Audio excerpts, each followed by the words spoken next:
الحمد لله وكفى والصلاة والسلام على رسوله المصطفى أما بعد فيقول الله سبحانه وتعالى في محكم التنزيل بعد أعوذ بالله من الشيطان الرجيم بسم الله الرحمن الرحيم طه ما أنزلنا عليك القرآن لتشقى إلا تذكرة لمن يخشى صدق الله العلي العظيم. முன்னாடி போட்டுக்கிட்டு இருந்தோம் சபபு நுசுல், குர்ஆன் ஒவ்வொரு சூறா இறங்கியதுக்காக வேண்டி உள்ள காரணங்கள். அந்த வரிசையில தான் இந்த சூறாவும் தாஹா அப்படிங்கிறது. இந்த தாஹா அப்படிங்கிற இந்த முதல் வேடை இதுல நிறைய கருத்து வேறுபாடு இருக்குது. இந்த தாஹாங்கிறது என்ன, அல்லாஹு தாலா இதை சொல்லி இந்த வார்த்தையை சொல்லி என்ன குறிப்பிடுறான்? சில பேர் சொன்னாங்க ஹோ இஸ்முல் குர்ஆன், இது குர்ஆனுடைய ஒரு பேர்.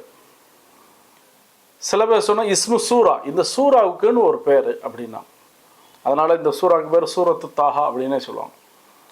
சில பேர் சொன்னா இஸ்மு மின் அஸ்மா இர் ரசூல், நபி ஸல்லல்லாஹு அலைஹி வஸல்லம் நிறைய பேர் இருக்கு, அதுல ஒரு பேர் அப்படின்னா. ஏன்னா நபி ஸல்லல்லாஹு அலைஹி வஸல்லம் ஒரு ஹதீஸை சொன்னாங்க, அன முஹம்மத் வ அன அஹ்மத் வல் ஃபாத்திஹ் வல் காசிம் வல் மாஹி வல் ஹாஷிர் வ தாஹா வ யாசின். நபி ஸல்லல்லாஹு அலைஹி வஸல்லம் சொன்னாங்க, நான் தான் முஹம்மத், நான் தான் அஹ்மத், நான் தான் ஃபாத்திஹ், எனக்கு பேர் ஃபாத்திஹ் இருக்குது, காசிம்னு இருக்குது, ஹாஷிர்னு இருக்குது, மாஹின்னு இருக்குது, தாஹான் இருக்குது, யாசின் அப்படின்னு இருக்குதுன்னா. இப்போ அந்த அடிப்படையில் ஒரு ஏகோபித்த கருத்து, இது நபி ஸல்லல்லாஹு அலைஹி வஸல்லம் உடைய பேர். இந்த ஆயத்தை பார்த்தாலும் அதே மாதிரி தான் தெரியும். தாஹா மா அன்ஸல்னா அலைக்கல் குர்ஆன லிதஷ்கா, நபியே உங்களுக்கு நம்ம குர்ஆனை கஷ்டப்படுத்துறதுக்காக வேண்டி நம்ம அனுப்பலை. இல்லா தத்கிரத்தன் லிமன் யக்ஷா, யாரு பயப்படுறாங்களோ அவங்களுக்கு ஒரு ஞாபகம் ஊட்டுறதுக்காக வேண்டிதான் இந்த குர்ஆனை நம்ம அனுப்பணும் அப்படின்னா. இப்போ இந்த ஆயத்து இறங்குனதுக்காக வேண்டி உள்ள சபபு நுசுல் காரணம் என்ன அப்படின்னா, ஆரம்பத்தில் நபி ஸல்லல்லாஹு அலைஹி வஸல்லம் குர்ஆனுடைய ஆயத்துகள் இறங்கும் பொழுது ரொம்ப அதுக்காக வேண்டி சிரத்தை எடுத்துக்கொள்வாங்க, ரொம்ப நேரம் இபாதத்து செய்வாங்க. அபூஜஹல் சொன்னா, அதே மாதிரி ஹாரிஸ் இப்னு நதர், அவங்க ரெண்டு பேருமே சொன்னாங்க, இந்த குர்ஆன் வந்ததுக்கு அப்புறம் நபியே நீங்க ரொம்ப உங்களுடைய உடலை வருத்திக்கிடுறீங்க. அதை அரபு வார்த்தையில இப்படி சொன்னாங்க, இன்னக்க லஷக்கியும் பி தர்கி தீனினா, நம்மளுடைய மார்க்கத்தை மதத்தை விட்டுட்டு நீங்க இன்னொரு ஒரு மார்க்கத்தை தேர்ந்தெடுத்ததுனாலேயே நீங்க ரொம்ப உங்களை கஷ்டப்படுத்துறீங்க, நம்மளோட மார்க்கம் ரொம்ப லேஸ் அப்படின்னா. இப்ப அல்லாஹு தாலா இதற்காக வேண்டி இந்த ஆயத்தை இறங்குனா, தாஹா மா அன்ஸல்னா அலைக்கல் குர்ஆன லிதஷ்கா, நபியே இந்த குர்ஆனை உங்களை கஷ்டப்படுத்துறதுக்காக வேண்டி நம்ம அனுப்பலை. உண்மையிலே குர்ஆனுங்கிறது தான் நிம்மதி, குர்ஆனுங்கிறது கஷ்டத்தை போக்கக்கூடியது. அவங்க அதை மாத்தி சொன்னாங்க. இன்னொரு ரிவாயத்துல இப்படி வருது, இந்த ஆயத்து இறங்குவதற்காக வேண்டி காரணம், நபி ஸல்லல்லாஹு அலைஹி வஸல்லம் ஆரம்பத்துல வஹி இறங்கும் பொழுது தொழுகக்கூடிய சூழ்நிலையில நபி ஸல்லல்லாஹு அலைஹி வஸல்லம் எப்படி இருப்பான்னா, வகான யுராவிஹு பைன கதமைஹி இதா ஸல்லா, நபி ஸல்லல்லாஹு அலைஹி வஸல்லம் தொழுகும் பொழுது ரொம்ப நேரம் நிற்பாங்க. அப்படி நிற்கும் பொழுது கால் வலிக்கும் பொழுது வலது காலை ஊனிட்டு இடது காலை லைட்டா என்னன்னு சொன்னா ரிலாக்ஸ் பண்ணுவாங்க. ரெண்டாவது இடது காலை நல்லா ஊனிட்டு வலது காலை ரிலாக்ஸ் பண்ணுவாங்க. நபி ஸல்லல்லாஹு அலைஹி வஸல்லம் ஆரம்பத்தில் நீண்ட ரக்காயத்தில் தொழுததுனால. அப்போ இதுக்காக வேண்டியும் என்னன்னு சொன்னா அல்லாஹு தாலா சொன்னா, நீங்க அந்த அளவுக்கு கஷ்டப்பட தேவையில்லை அப்படிங்கிற ஒரு அர்த்தத்தில் அல்லாஹு தாலா இந்த ஆயத்தை இறக்குனான். அதே மாதிரி இதுல இன்னொரு ஒரு ஆயத்து இருக்குது. குறைஷியல் உள்ள காஃபிர்கள் நபி ஸல்லல்லாஹு அலைஹி வஸல்லம் நிறைய கேள்வி கேட்பாங்க.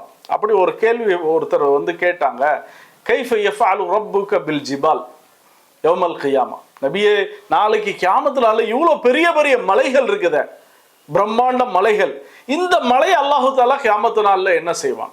அவங்க மலைன்னா அது பெருசு, அதை கூட அல்லாஹு தாலா என்ன செய்வான் அப்படிங்கிறதுக்காக வேண்டி கேட்டான். அப்போ அல்லாஹு தாலா அதுக்கும் ஆயத்தை இப்படியே இறங்கினான், வயஸ்அலூனக அனில் ஜிபால், நபியே உங்கள்கிட்ட மலைகளை பத்தி கேட்கிறாங்க, குல் யன்சிஃபுஹா ரப்பி நஸ்ஃபா, நபியே நீங்க அவங்கள்ட்ட தெளிவாக சொல்லுங்க, நாளைக்கு கியாமத்து நாள்ல அதுல சுக்கு நூறாக அல்லாஹு தாலா ஆக்கிடுவான்னு சொல்லுங்க அப்படின்னா. அல்லாஹு தாலா உலகத்தையே அல்லாஹு தாலா படைச்சவன், அப்போ அந்த மலை மாத்திரம். இப்போ இந்த இதற்காக வேண்டியும் இந்த ஆயத்தை இறங்குச்சுன்னா. அதே மாதிரி நபி ஸல்லல்லாஹு அலைஹி வஸல்லம் ஆரம்பத்துல குர்ஆனுடைய ஆயத்துகளை ஜிப்ரீல் அலைஹிஸ்ஸலாம் கொண்டு வரும் பொழுது நபி ஸல்லல்லாஹு அலைஹி வஸல்லம் தான் உம்மி நபி, எழுத படிக்க தெரியாத நபிங்கிறதுனால அவங்க ரொம்ப பயப்படுவாங்க. இப்போ அல்லாஹு தாலா ஒரு ஆயத்தை இதுல இறக்குனா, ஃபதஆல அல்லாஹுல் மலிக்குல் ஹக் வலா தஅஜல் பில் குர்ஆன் மின் கப்லி அன் யுக்தா இலைக்க வஹ்யு வகுர் ரப்பி ஜித்னி இல்மா. நபியே, அல்லாஹு தஆலா ரொம்ப சர்வ வல்லமை படைச்சவன், அவர் ரொம்ப உயர்ந்தவன். அதனால ஜிப்ரீல் அலைஹிஸ்ஸலாம் சொல்லும் போது நீங்க அதை ரிப்பீட் பண்ணாதீங்க, அதை கேட்க மட்டும் செய்யுங்க. ஏன் அப்படின்னு சொன்னா உங்க மனசுல பதிய வைக்கிறது நம்மளுடைய வேலை. நபி ஸல்லல்லாஹு அலைஹி வஸல்லம் அது ஜிப்ரீல் அலைஹிஸ்ஸலாம் வந்துட்டு போறதுக்குள்ள நம்மளுக்கு மறந்துருமோ அப்படிங்கிற ஒரு பயம், அச்சம் நபி ஸல்லல்லாஹு அலைஹி வஸல்லம் இருக்குமா. அதனால ரிப்பீட் பண்ணிக்கிட்டே இருப்பாங்களாம். ஏன்னா ஜிப்ரீல் அலைஹிஸ்ஸலாம் வந்துட்டு எப்போ போவாங்கிறது தெரியாது. அதனாலேயே அந்த ஆயத்தை உடனே என்ன சொன்னா ஃபுல்லா மனசுல பதிய வைக்கணுங்கிறதுக்காக வேண்டி நபி ஸல்லல்லாஹு அலைஹி வஸல்லம் அதை திருப்பி திருப்பி சொல்லுவாங்க.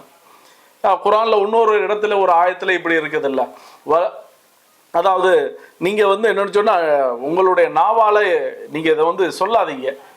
வயின்ன அலைனா ஜம்அஹு வ குர்ஆனா, உங்க மனசுல பதிய வைக்கிறது நம்மளுடைய வேலை அப்படிங்கிற மாதிரி. அதே மாதிரி இதுல இன்னொரு ஆயத் நபி ஸல்லல்லாஹு அலைஹி வஸல்லம் இருக்கிறாங்க. அதாவது அபூ ராஃபி அவங்க சொன்னாங்க, அவங்க யார் அப்படின்னா நபி ஸல்லல்லாஹு அலைஹி வஸல்லமால உரிமை விடப்பட்ட அடிமை. நபி ஸல்லல்லாஹு அலைஹி வஸல்லம் அவங்கள்ட்ட திடீர்னு ஒரு நாள் ஒரு விருந்தாளி வந்துருவாங்க. நபி ஸல்லல்லாஹு அலைஹி வஸல்லம் விருந்தாளி வந்துட்டாங்கன்னா எப்படியாவது விருந்தோம்பல் செய்யணும் அப்படிங்கிறதுக்காக வேண்டி அவங்க மெனக்கெடுவாங்க. உடனே அபூ ராஃபிட்ட சொன்னாங்க, இந்த யஹூதிட்ட போய் நீங்க என்னன்னு சொன்னா கொஞ்சம் மாவு வாங்கிட்டு வாங்கன்னா. இப்ப அபூ ராஃபி போறாங்க, அந்த யூதர்கிட்ட போய் கேட்கிறாங்க, ரஜபுடைய பிறை வந்த உடனே நான் இதுக்காக வேண்டி உள்ள காசையோ அல்லது மாவையோ தந்துடுறோம், எங்களுக்கு நபி ஸல்லல்லாஹு அலைஹி வஸல்லம் கேட்டு அனுப்பியிருக்காங்க, அதனால நீங்க மாவு தந்தா நல்லா இருக்கும். திடீர்னு ஒரு விருந்தாளி வந்துட்டாங்க. அப்படி உடனே அந்த யூதர் சொன்னாரு, நான் உங்களுக்கு இதை ஒரு அட்வான்ஸாகவோ அல்லது விற்கிறதுக்கோ நான் விரும்பலை, மாறாக நீங்க ஏதாவது ஒன்று அடமானம் வச்சு வேணா வாங்கிக்கிடலாம் அப்படின்னா. உங்கள்கிட்ட இருந்து எப்படியாவது ஒரு பொருள் வேணும், அடமானம் தந்தா நான் கமாடிட்டி டு கமாடிட்டி நான் கொடுத்துட்றேன் அப்படின்னா. இப்போ இதை திருப்பி நபி ஸல்லல்லாஹு அலைஹி வஸல்லம் அபூ ராஃபி சொல்றாங்க. அப்போ நபி ஸல்லல்லாஹு அலைஹி வஸல்லம் அவங்க இதை கேட்ட உடனே சொன்னாங்க, வல்லாஹி இன்னி ல அமீனு ஃபிஸ் ஸமா அமீனுன் ஃபில் அர்த். இந்த பூமியில எப்படி நம்பிக்கைக்கு பாத்திரமானவர் அப்படிங்கிற அந்த அமீன்கிற பட்டம் எனக்கு இருக்குதோ அதே போல வானத்திலையும் எனக்கு இருக்குது. அது அவர் புரியலை, அதனால என்னுடைய இந்த கேடயத்தை கொண்டு போய் கொடுங்க அப்படின்ட்டாங்க. இப்போ இதற்கு என்னன்னு சொன்னா அல்லாஹு தஆலா ஒரு ஆயத்தை இறக்குனா, வலா தமுத்தன்ன ஐனைக் இலாமா மத்தஅனா பிஹி ஸஹரத்துல் ஹயாத்தித் துன்யா அஸ்வாஜ மின்ஹும் ஸஹரத்துல் ஹயாத்தித் துன்யா லினஃப்தினஹும் ஃபீஹி வரிஸ்கு ரப்பிக கைர் வ அப்கா. நபியே என்னன்னு சொன்னா இந்த உலகத்தில் உள்ள விஷயங்கள்லாம் உங்களுக்கு ஒரு பெரிய விஷயமே கிடையாது. அல்லாட்ட இருக்கிற ரிஸ்க்கு தான் இருக்கிறதுலே பெருசு. அவர் இப்படி செஞ்சுட்டாருன்னு நீங்க என்னன்னு சொன்னா ரொம்ப கஷ்டப்படுத்திக்கொள்ள வேண்டாம், ரொம்ப கவலைப்பட வேண்டாம் அப்படின்னா. இப்போ நபி ஸல்லல்லாஹு அலைஹி வஸல்லம் அவங்களுக்கு இந்த சூரா இறங்குனதுக்குள்ள காரணங்கள் சபபுன் நுசூல் அப்படின்னா இந்த ஆயத்துல தான் வருது. வாஹிர் தாவானா அல்ஹம்துலில்லாஹி ரப்பில் ஆலமீன்.